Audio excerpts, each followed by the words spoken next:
తండ్రి అయిన దేవుని పరిశుద్ధ నామమునకు మహిమ కలుగునుగాక. నా ప్రియమైనటువంటి శ్రోతలకు ప్రభునామమున వందనములను శుభములను తెలియజేస్తూ జీవవాక్కుల కార్యక్రమంలోని దేవుని మాటలు వినడానికి మిమ్మల్ని ప్రేమపూర్వకంగా ఆహ్వానించుచూ ఉన్నాను. గ్రంథం నుంచి ఒక మాట చదువుకొని ప్రార్థనతో సందేశంలోనికి వెళ్దాం. యోబు గ్రంథము 5వ అధ్యాయము 17వ వచనములో వ్రాయబడినటువంటి ఈ చిన్న మాటను ధ్యానపూర్వకంగా చదువుదాం. దేవుడు గద్దించు మనుష్యుడు ధన్యుడు. దేవుడు గద్దించు మనుష్యుడు ధన్యుడు. ప్రార్థన చేద్దాం. ప్రభువైన దేవా, గొప్ప తండ్రి, వందనములు, స్తుతులు, స్తోత్రములు చెల్లిస్తున్నాం నాయన. ఇదిగో మరొకసారి నీ వాక్యాన్ని ధ్యానించడానికి, నీ ప్రియబిడ్డలతో పంచుకోవడానికి కృపనిచ్చినందుకు వందనాలు, స్తుతులయ్యా. ప్రభువా, నీ వాక్యములో జీవం ఉంది, నీ వాక్యములో బలం ఉంది, నీ వాక్యములో శక్తి ఉంది. ప్రభువా, జీవము కలిగిన శక్తి కలిగిన నీ మాటలను వినిపింపచేయి మా శ్రోతలకు. నాకు మాకు కావలసిన జీవవర్తమానాన్ని అనుగ్రహించు నాయన. సహాయం చేయి తండ్రి. మా ప్రభువా, మా దేవా, ఆత్మలను సంపాదించగలిగిన నీ జీవవాక్కులను ప్రసాదించుమని యేసు నామమున ప్రార్థిస్తున్నాము తండ్రి. ఆమేన్. దేవుడు గద్దించు మనుష్యుడు ధన్యుడు. ధన్యుడు. గద్దింపు మనుషునికి చాలా అవసరం. ఎందుచేతనంటే బుద్ధి తెచ్చుకోవడానికి, బుద్ధిని మార్చుకోవడానికి, జీవితాన్ని సరిచేసుకోవడానికి గద్దింపు చాలా అవసరము. ఎందుకంటే మార్పు కావాలి, మంచి మార్పు కావాలి. మంచి మార్గంలో ప్రయాణం చేయాలి. తప్పులను సరిదిద్దుకోవాలంటే గద్దింపు అవసరమై ఉంది. ఈ గద్దింపు తోటివారి నుండి రావచ్చు, పెద్దల నుండి రావచ్చు, తల్లిదండ్రుల నుంచి రావచ్చు, ఉపాధ్యాయుల నుంచి రావచ్చు, జ్ఞానవంతుల నుంచి రావచ్చు. ఎవరి నుంచి వచ్చిన గద్దింపే. అయితే దేవుని గద్దింపు చాలా గొప్పది, చాలా మంచిది. అలాంటి గద్దింపు దేవుని నుంచి పొందినవాడు ధన్యుడు అని వ్రాయబడి ఉంది బైబిల్ గ్రంథంలో. ధన్యుడు, భాగ్యవంతుడు, గొప్పవాడు, ఆశీర్వదించబడిన వాడు అని అర్థం. ధన్యుడు అంటే ఎ బ్లెస్డ్ మ్యాన్. అయితే దేవుడు ఎందుకు గద్దిస్తాడు? సరిచేయడానికి, బుద్ధి చెప్పడానికి, జీవితాన్ని మార్చడానికి, తన బిడ్డగా చేసుకోవడానికి. ఎవరి యందు ఆయన ఇష్టపడతాడో, ఎవరిని ఆయన ప్రేమిస్తాడో వారిని గద్దించి తన బిడ్డగా మార్చుకుంటాడు. గద్దింపు అవసరం మానవునికి. నా ప్రియమైన వారలారా, సరే, మొదటి కొన్ని మాటలు, దాదాపు కేవలం 4-5 మాటలు మాత్రమే నేను పంచుకుంటాను. మొదటి మాట, దేవుడు గద్దించు మనుష్యుడు ధన్యుడు. దేవుడు గద్దించు మనుష్యుడు ధన్యుడు. దేవుడు గద్దించు మనుష్యుడు ధన్యుడు. కాబట్టి సర్వశక్తులకు దేవుని శిక్షను తృణీకరింపకము. ఎవరైతే గద్దించబడతారో వాడు ధన్యుడు. అందువలన దేవుని యొక్క గద్దింపును, దేవుని యొక్క శిక్షను, దేవుని యొక్క మాటను ఎంత మాత్రమో తృణీకరించవద్దు. ఎందుకంటే ధన్యతను పోగొట్టుకుంటావు, భాగ్యాన్ని పోగొట్టుకుంటావు. ఎందుకని తృణీకరించవద్దు? దేవుని యొక్క గద్దింపును ఎందుకు తృణీకరించవద్దు? యోబు గ్రంథం 5వ అధ్యాయం 18వ వచనంలోనే వెంటనే దానికి సమాధానం ఉంది. ఆయన గాయపరచి గాయాన్ని కట్టును. గద్దింపు ఎలా ఉంటుంది? గాయములాగుంటుంది గద్దింపు. అయితే గాయపరుస్తాడు ఆయన, గాయాన్ని కట్టుతాడు. అంతేకాకుండా ఆయన గాయము చేయును, ఆయన చేతులే స్వస్థపరచును. గాయము చేసి పో, అనుభవించు, తగినాడులే, బుద్ధి లేనివాడివి, తగిందిలే నీకు శిక్ష, వెళ్ళు అని అండు. మన దేవుడు అట్లా నేను దాక్షిణ్యంగా వదిలిపెట్టే దేవుడు కాదు. ఆయన గాయము చేసినటువంటి చేతులే స్వస్థపరచును అని వ్రాయబడింది 18వ వచనములోనే. 19వ వచనానికి వస్తే ఇంకా ఎంత మంచి దేవుడు గద్దింపులు అంటే, 6 బాధలలో నుండి నిన్ను విడిపించును. గద్దించి నీ బాధలలో నుంచి ఆయన 1 కాదు 2 కాదు 6 బాధలలో నుంచి, 6 కాదు 60 అయినా కూడా ఆయన విడుదల చేస్తాడు. 7 బాధలు కలిగినను నీకు ఏ కీడు తగులదు. 7 బాధలు కలిగినను నీకు ఏ కీడు తగలదు. చూసారా? ఏ బాధ, ఏ కీడు అయినా సరే నీకు హాని చేయదు. ఇంకా ఇంకా అనేక మేళ్ళు చేస్తాడు ఆయన, అనేక మేళ్ళు చేస్తాడండి. చూడండి 20వ వచనంలోనే 5వ అధ్యాయం, యోబు గ్రంథం 5వ అధ్యాయం, క్షామకాలమున మరణము నుండి యుద్ధమున ఖడ్గబలము నుండి ఆయన నిన్ను తప్పించును. యుద్ధానికి వెళ్ళినా యుద్ధంలోని ఖడ్గము నీకు హాని చేయదు. క్షామకాలం వచ్చినా, కరువు వచ్చినా సరే ఆ కరువు నుండి మరణమును ఎదుర్కొనవు నీవు. ఎందుకని? ఆయన బ్రతికిస్తాడు, ఆయన బ్రతికిస్తాడు. ఇంకా 21వ వచనంలో, నీ నోటి మాటల చేత కలుగు నొప్పి నీకు తగులకుండా ఆయన నిన్ను చాటు చేయును. మాటల చేత బాధింపబడకుండా ఆయన నిన్ను చాటు చేస్తాడు. ప్రళయము వచ్చినను నీవు దానికి భయపడకుందు. ఎప్పుడైతే ఆయన గద్దింపుకు లోబడతావో, ప్రళయం వచ్చినా సరే నీవు దానికి భయపడవు, దానికి భయపడవు. ఎంత చక్కని మాటలు! దేవుని యొక్క గద్దింపు. అంతేకాకుండా అడవి మృగములు కూడా నీతో సమ్మతంగా ఉంటాయి, అడవి మృగములు కూడా నీతో సమ్మతంగా ఉంటాయి. చూసారా? ఆయన గద్దింపుకు లోబడితే అడవి మృగాలు కూడా నీకు ఏమాత్రము హాని చేయవు. నీ డేరా క్షేమ నివాసమని నీకు తెలిసి ఉండును. నువ్వు నివసిస్తున్నటువంటి గుడారము క్షేమమైన నివాసము, క్షేమమైన గుడారము అని నీకు తెలిసి ఉండును. నీ ఇంటి వస్తువులు లెక్క చూడగా ఏది పోయి ఉండదు, ఏది పోయి ఉండదు. నీ సంతానము విస్తారమగును. ఎప్పుడు? గద్దింపుకు లోబడినప్పుడు, గద్దింపుకు లోబడినప్పుడు. ప్రియమైనటువంటి వారులారా, చూసారా? అందువలన గ్రంథం చెప్తుందంటే ఏమంటే, సామెతల గ్రంథము 6వ అధ్యాయము 11వ వచనము 12వ వచనాన్ని గమనించినట్లయితే, మహాజ్ఞానవంతుడైన సొలొమోను మహారాజు చెప్పినటువంటి మాటలు, నా కుమారుడా, యెహోవా శిక్షను తృణీకరింపవద్దు, ఆయన గద్దింపునకు విసుగవద్దు. ఆయన శిక్షను తృణీకరింపబాకు, ఆయన గద్దింపును తృణీకరింపబాకు. అంతేకాకుండా ఆయన గద్దింపుకు నువ్వు విసుగవద్దు, విసుక్కోవద్దు. ఆయన్ను తండ్రి తనకిష్టమైన కుమారుని గద్దించు రీతిగా యెహోవా తాను ప్రేమించు వారిని గద్దించును. ఇష్టమైన కుమారుణ్ణే కష్టపెట్టేది, ఇష్టమైన కుమారుణ్ణే శిక్షించేది, ఇష్టమైన కుమారుణ్ణే కఠినంగా చూసేది. ఎందుకంటే తన ప్రేమించు కుమారుణ్ణి ఆయన గద్దించును, గద్దించును. ప్రియమైనటువంటి వారలారా, హెబ్రీ పత్రికలో అపోస్తలుడైన పౌలు అంటాడు ఏమనంటే, హెబ్రీ పత్రిక 12వ అధ్యాయము 6వ వచనంలో, ప్రభు తాను ప్రేమించు వారిని శిక్షించి తాను స్వీకరించు ప్రతి కుమారుణ్ణి దండించును. దండించుట అంటే గద్దించుట. చూసారా? ఎందుకు ధన్యుడు అంటే ఈ కారణాల వలన ధన్యుడు, ధన్యుడు, ధన్యుడు.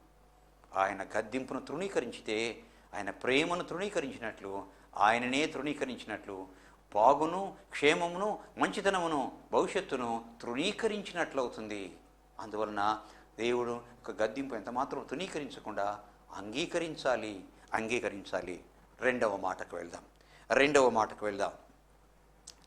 గద్దించినను శిక్షించినను దేవుని దగ్గరికి రావాలి. ఒకవేళ రాకపోతే, రెండవ మాట, గద్దించిన తర్వాత, శిక్షించిన తర్వాత, బుద్ధి చెప్పిన తర్వాత, ఎవరి ఎడలైతే ఆ గద్దింపు, ఆ శిక్ష ఇవ్వబడిందో అతను దేవుని తృణీకరించకుండా దేవుని దగ్గరికి రావాలి. ఒకవేళ రాకపోతే, ఎందుకంటే దేవుని దగ్గరికి రావాలనే దేవుడు ఆ విధంగా శిక్షించేది, దేవుడు ఆ విధంగా గద్దించేది. దేవుని దగ్గరికి రావాలి. ఒకవేళ రాకపోతే నా ప్రియమైన వారలారా, హగ్గయి గ్రంథము 2వ అధ్యాయము 17వ వచనంలో ఈ మాట రాయబడింది. హగ్గయి గ్రంథము 2వ అధ్యాయం 17వ వచనంలో, తెగులుతోనూ కాటుకతోనూ, కాటుక ఏంటి? పంటలకు వచ్చే జబ్బులు ఇవి. తెగులుతోనూ కాటుకతోనూ వడగండ్లతోనూ మీ కష్టార్జితమంతటిని నేను నాశనము చేసి ఉన్నాను. ఎందుకని? ఓ ఇశ్రాయేలు, ఓ యూదా జనాంగమా, ఓ యెరూషలేము వాసులారా, నా మాట మీరు తృణీకరించారయ్యా, నా గద్దింపుని చెవిన పెట్టలేదయ్యా, నా మాటను వినలేదు, మీరు బుద్ధి తెచ్చుకోలేదు, తృణీకరించారు. అందువలన తెగులుతోనూ కాటుకతోనూ వడగండ్లతోనూ నీ పంటను నాశనం చేస్తాను. అంతేకాకుండా వడగండ్లతో మీ యొక్క పంటను నేను నాశనం చేస్తాను, మీ కష్టార్జితమంతా నేను నాశనం చేస్తాను. అయినను మీలో ఒకడును నా యుద్ధకు తిరిగి రాలేదు. ఆయన ఇంత గద్దించినా సరే ఒక్కడైనా బుద్ధి తెచ్చుకొని నా దగ్గరికి వచ్చాడా? రాలేదే. అందువలన నేను మిమ్మల్ని ఈ విధంగా శిక్షిస్తాను. ఇదే యెహోవా వాక్కు, ఇదే యెహోవా వాక్కు అంటాడు. ఇంకా హగ్గై గ్రంథము 2వ అధ్యాయము 19వ వచనంలో ఇంకా ప్రభు అంటాడు ఏమంటే, కోట్లలో ధాన్యమున్నదా? నేను గద్దించినప్పటికీ కూడా నా దగ్గరికి రాలేదు మీరు, అందువలన ఏం జరిగిందో తెలుసా? కోట్లలో ధాన్యమున్నదా? గాదెల్లో, గరిసెల్లో, మరి స్టోర్ రూములలో ధాన్యమున్నదా? లేదే. ద్రాక్ష చెట్లైనను, అంజూరపు చెట్లైనను, దానిమ్మ చెట్లైనను, ఒలీవ చెట్లైనను ఫలించకపోయాను కదా. 2 మాటలు మనం ధ్యానించాం ప్రియమైన వారలారా.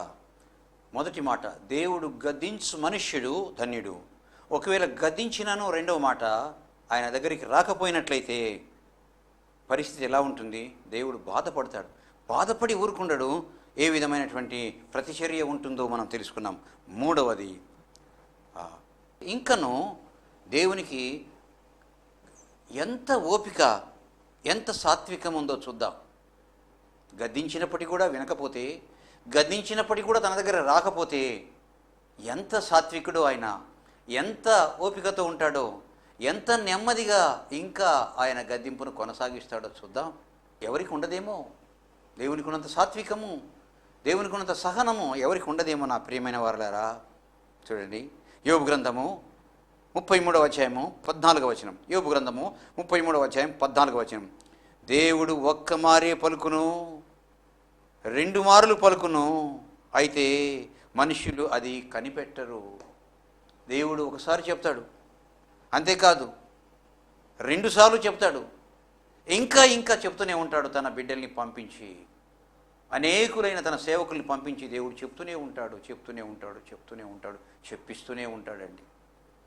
దేవుడు ఒక్క మారే పలుకును, 2 మార్లు పలుకును, అయితే మనుష్యులు అది కనిపెట్టరు. మనుషులు అది కనిపెట్టరు. 33వ అధ్యాయము 18వ వచనము చివరి మాట, ఆయన వారి చెవులను తెరవజేయును. ఇన్నిసార్లు చెప్పినా వినలేదే, మీ చెవులను తెరవరా, వినరా అని చెప్పేసి వినని వారి యొక్క చెవులను ఆయన తెరవజేయును. తెరవజేయును. ఎంత ఓపిక ఉండాలండి, ఎంత సాత్వికుడు ఆయన, ఎంత నెమ్మది, ఎంత సహనము ఆయనకు నా ప్రియమైన వారలారా. ఇంకా 33వ అధ్యాయము 29, 30 వచనములలో ఆయన సహనాన్ని గురించి వ్రాయబడింది, ఆయన సాత్వికాన్ని గురించి వ్రాయబడింది, ఆయన ఓపికను గురించి వ్రాయబడింది. నరులు సజీవులకుండు వెలుగు చేత వెలిగింపబడినట్లు కూపములో నుండి వారిని మరలా రప్పింపవలనని మానవుల కొరకు 2 సార్లు 3 సార్లు ఈ క్రియలన్నింటినీ దేవుడు చేయువాడునై ఉన్నాడు. సహనముతో 2 సార్లు 3 సార్లు ఇంకా ఇంకా పిలుస్తూనే ఉంటాడు, గద్దిస్తూనే ఉంటాడు, బుద్ధి చెప్తూనే ఉంటాడు, శిక్షిస్తూనే ఉంటాడు. అయినా రారే, అయినా దేవుని దగ్గరికి రారే. చూచారా గద్దించడంలో ఎంత కోరుకుంటాడో, గద్దించి బాగు చేయాలని, గద్దించి బుద్ధి చెప్పాలని, గద్దించి సరిచేయాలని, గద్దించి ఒక వ్యక్తి యొక్క జీవితాన్ని మార్చాలని ఎంత ప్రయాసపడతాడో, ఎంత ప్రాకులాడతాడో, ఎంత సహనాన్ని, సాత్వికాన్ని వహిస్తాడో దేవుడు. నా ప్రియమైన వారలారా, 3 మాటలు తెలుసుకున్నాం. దేవుడు గద్దించు మనుష్యుడు ధన్యుడు. గద్దించిన తరువాత మనుషులు ఆయన దగ్గరికి రావాలి. రాకపోతే ఏం చేస్తాడు? ఇంకా రాకపోతే ఆయన ఎలా ఓపిక వహిస్తాడు, ఎలా సహనాన్ని, సాత్వికాన్ని ప్రదర్శిస్తాడో 3వ మాటగా తెలుసుకున్నాము. నా ప్రియమైనటువంటి వారలారా, 4వ మాట, అయితే దేవుడు బుద్ధి చెప్పడములో, దేవుడు శిక్షించడములో, దేవుడు గద్దించడములో కీడు చేయడు, అన్యాయము చేయడు, అక్రమం ఆయన ఎన్నటికీ చేయడు.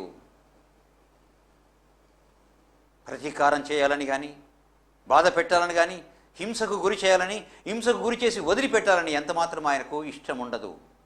ప్రియమైనటువంటి వారలారా, దేవుడు అన్యాయస్తుడు కాదు, దేవుడు కీడు చేయడు, దేవుడు అన్యాయం చేయడు, అక్రమం ఆయన ఎన్నటికీ చేయడు. యోబు గ్రంథము 34వ అధ్యాయము 10వ వచనములో రాయబడినటువంటి మాటను చూద్దాం. యోబు గ్రంథము 34వ అధ్యాయం 10వ వచనములో, విజ్ఞానము గల మనుషులారా, విజ్ఞానము గల మనుషులారా, నా మాట ఆలకించుడి. దేవుడు అన్యాయము చేయుట అసంభవము. దేవుడు అన్యాయము చేయుట అసంభవము. ఆయన ఎన్నడూ అన్యాయము చేయడు. సర్వశక్తులు దుష్కార్యము చేయుట అసంభవము.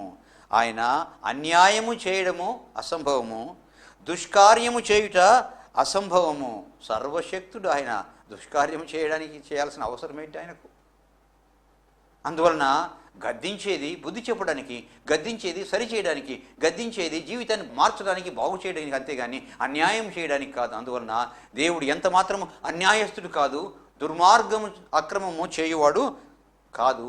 ఆయన అలా చేయుట అసంభవము అని వాక్యం చెప్తూ ఉంది. 34వ అధ్యాయం 11వ వచనంలో, నరుల క్రియలకు తగినట్టుగా ఫలము ఆయన వారికి ఇచ్చును. నరుల క్రియలకు తగినట్టుగా ఫలము ఆయన వారికిచ్చును. దేవుడు ఏమాత్రము దుష్కార్యము చేయడు, సర్వశక్తుడు న్యాయము తప్పడు. చూసారా?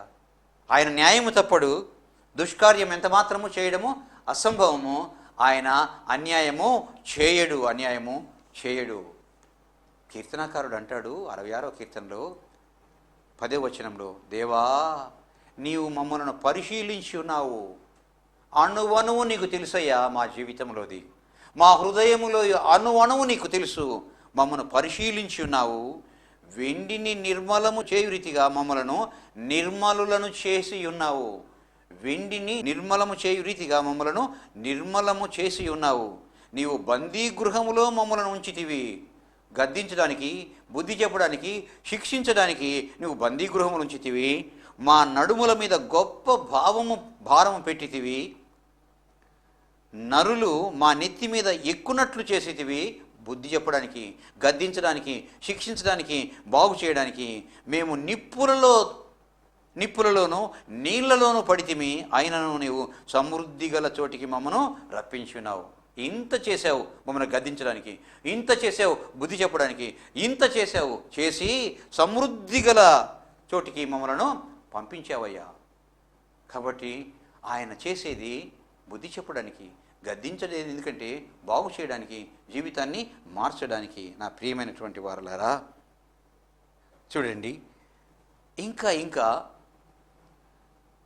గద్దింపులు సామాన్యులకే కాదు, కాపరులకు కూడా. గద్దింపులు సామాన్యులకే కాదు, కాపరులకు కూడా అవసరమై ఉంది. ఇర్మియా గ్రంథము 23వ అధ్యాయము 1వ వచనంలో ఈ విధంగా రాయబడింది.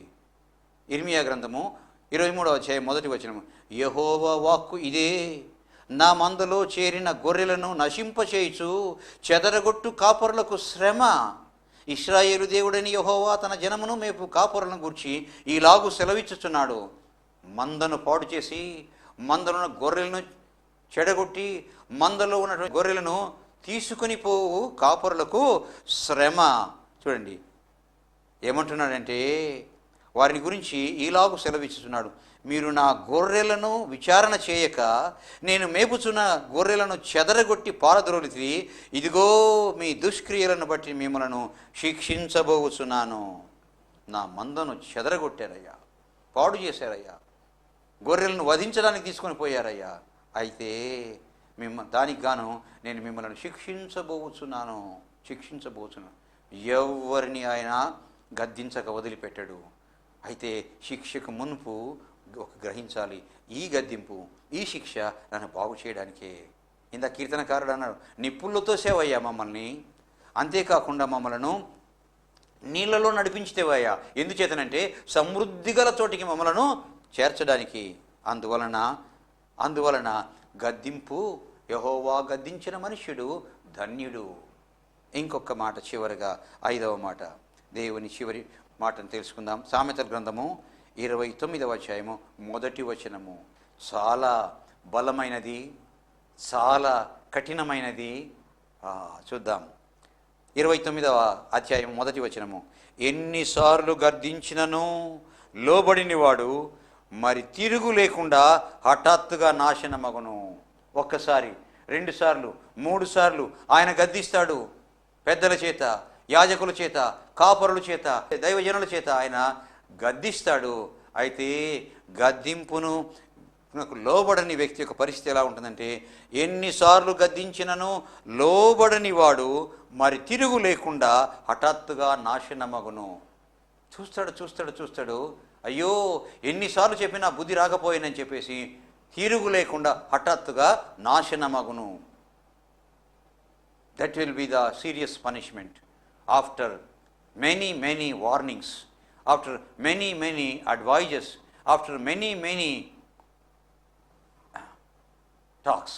చూసారా నా ప్రియమైన వారలారా, సామెతల గ్రంథము 1వ అధ్యాయము 24వ వచనంలో దేవుడు కఠినంగా మాట్లాడతాడు. దేవుని మాటలు చాలా కఠినంగా వ్రాయబడ్డాయి. సామెతల గ్రంథం 1వ అధ్యాయం 24వ వచనము, నేను పిలువగా మీరు వినకపోతిరి, నేను పిలువగా మీరు వినలేదు, నా గద్దింపును ఆహ్వానించలేదు, నా గద్దింపును మీరు అంగీకరించలేదు. నేను చేయి చాపగా ఎవరును లక్ష్య పెట్టకపోయిరి. నేను పిలిస్తే వినలేదు, నేను చేయి చాపితే ఎవరు లక్ష్య పెట్టలేదు. నేను చెప్పిన బోధ ఏమీయూ మీరు వినక త్రోసివేసిరి. అయ్యో, నా మాట వినలేదు. నేను చేయి చాచితే ఎవరు అందుకోలేదు, రాలేదు. అంతేకాకుండా నేను చెప్పినటువంటి బోధ ఏమీయూ మీరు వినక త్రోసివేశారు. నేను గద్దింపగా లోబడకపోతిరి. కాబట్టి నా ప్రియమైన వారలారా, ఇశ్రాయేలీయులారా, యూదా జనులారా, యెరూషలేము నివాసులారా, మీకు అపాయము కలుగునప్పుడు నేను నవ్వెదను. జరిగింది మీకు తగినట్లుగానే నవ్వెదను. మీకు అపాయం, ఎందుకంటే అనేక సార్లు నేను పిలిచాను, నా మాట వినలేదు, నేను చేయి చాపాను, ఎవరు అందుకోలేదు, ఎన్నిసార్లు బోధించాను, ఎంత మాత్రం మీ మనసుకు ఎక్కించుకోలేదు. అందువలన మీరు గద్దింపుకు లోబడలేదు. కాబట్టి మీకు అపాయము కలుగునప్పుడు నేను చూచి నవ్వెదను, మీకు భయం వస్తున్నప్పుడు నేను అపహాస్యము చేసేదను. మీకు భయం కలుగునప్పుడు నేను అపహాస్యము చేసేదను. దేవుడు అంటున్నాడు. చూసారా, గద్దింపు గద్దింపు. నా ప్రియమైన వారలారా, చూసారా, ప్రసంగి గ్రంథంలో ఇంకొక మాట రాయబడింది. ప్రసంగి గ్రంథము 7వ అధ్యాయం 5వ వచనంలో ఒక మాట రాయబడింది. బుద్ధిహీనుల పాటలు వినుట కంటే, బుద్ధిహీనుల పాటలు వినుట కంటే జ్ఞానుల గద్దింపు వినుట మేలు. బుద్ధిహీనుల పాటలు వినటం కంటే వారు బాగుండరు, వారి ప్రవర్తన బాగుండదు, వారి జీవితం బాగుండదు, వారి హృదయం బాగుండదు, వారి మార్గాలు తలంపులు ఏవీ బాగుండవు. హాయిగా వింటాం వారు పాడే పాటలు. కానీ కానీ పాటలు వినుట కంటే జ్ఞానుల గద్దింపు వినుట మేలు. జ్ఞానుల గద్దింపు వినుట మేలు. చూశారా నా ప్రియమైన వారలారా, గద్దింపు మానవునికి అవసరమండి. ఎందుచేతనంటే సరిదిద్దుకోవడానికి, మార్చుకోవడానికి, జీవితాన్ని మార్గాన్ని మళ్లించుకోవడానికి గద్దింపు చాలా అవసరం. మొదటి మాట, దేవుడు గద్దించిన మనుష్యుడు ధన్యుడు. పెద్దలు గద్దిస్తారు, స్నేహితులు గద్దిస్తారు, తల్లిదండ్రులు గద్దిస్తారు, మరి ఇంకా గద్దింపు వస్తుంది. అయితే అందరికంటే కూడాను దేవుడు గద్దించిన మనుష్యుడు ధన్యుడు. దేవుడు గద్దించిన మనుష్యుడు ధన్యుడు. ఎందుచేతనంటే ఆయన గద్దించి ఊరుకోడు, గద్దిస్తాడు, బుద్ధి చెప్తాడు, మార్చుతాడు. అంతేకాకుండా గాయపరిచి, గద్దింపు గాయంతో సమానం, గాయపరిచి గాయంతో వదిలేయడు. గాయపరిచిన ఆయన తన చేతులతో గాయాన్ని మానుపుతాడు, స్వస్థపరుస్తాడు. ఆయన ఆ గద్దింపులో పడినటువంటి వ్యక్తిని 6 బాధల్లోంచి విడిపిస్తాడట. 7 బాధలు కలిగినప్పుడు ఆయన ఏ కీడు కలుగకుండా కాపాడదట. క్షామకాలములో మరణం సంభవించదు, యుద్ధము కలిగినప్పటికీ కూడా ఖడ్గము నిన్ను ఏమీ చేయదు అని చెప్పేసి అంటాడు. ఎప్పుడు? గద్దింపుకు లోబడినప్పుడు. నా ప్రియమైనటువంటి వారలారా, అంతేకాకుండా మాటల చేత కలుగు నొప్పి నీకు తగులకుండా నేను చాటు చేస్తాను. అంతేకాకుండా ప్రళయం వచ్చినప్పుడు కూడా నీవు భయపడకుండా నేను కాపాడుతాను. ఎందుకంటే గద్దింపుకు లోబడ్డావు, గద్దింపుకు లోబడినావు. గద్దింపుకు లోబడితే సంతానాన్ని విస్తరింపచేస్తానన్నాడు. పూర్ణ వయస్సు గలవాడవై నువ్వు సమాధికి చేరేదవు. పూర్ణ వయస్సు గలవాడవై సమాధికి చేరతావు. చూసారా? అందువల్ల బైబిల్ నా కుమారుడా, యెహోవా గద్దింపును తృణీకరించొద్దయ్యా, ఆయన శిక్షను ఎంత మాత్రం తృణీకరించవద్దు.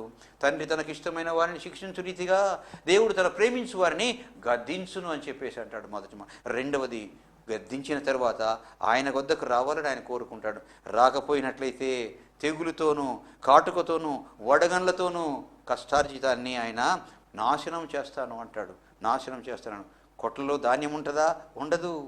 ద్రాక్ష చెట్లు, అంతేకాకుండా ధాన్యము చెట్లు, అంజూరపు చెట్లు ఫలాలు ఇస్తాయా? చూడు, చెట్లకు ఫలాలు ఉండవు అని చెప్పేసి అంటాడు. నా ప్రియమైన వారలారా, మూడవ మాట, ఇంకా దేవునికి వినకపోతే కూడాను ఇంకా ఎంత ఓపిక, ఎంత సహనము, ఎంత సాత్వికంతో ఆయన సాత్వికంతో భరిస్తాడంటే దేవుడు ఒక్కసారే మాట్లాడతాడు, 2 సార్లు మాట్లాడతాడు. అంతేకాకుండా ఆయన వినడానికి ఆయన వారి చెవులను తెరవజేయును, వారి కొరకు ఉపదేశము సిద్ధపరచును. నా ప్రియమైన వారలారా, చూసారా ఎంత సాత్వికము, ఎంత ఓపిక, ఎంత నెమ్మది కలిగినటువంటి దేవుడు. అయితే ఈ గద్దించడంలో, ఈ శిక్షించడంలో అయితే దేవుడు అన్యాయం చేస్తాడా?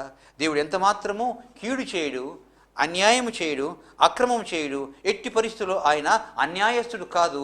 సర్వశక్తులకు దేవుడు న్యాయము తప్పనే తప్పడు. ఎంత ఖచ్చితమైనటువంటి మాట, ఎంత ఖచ్చితమైన మాట.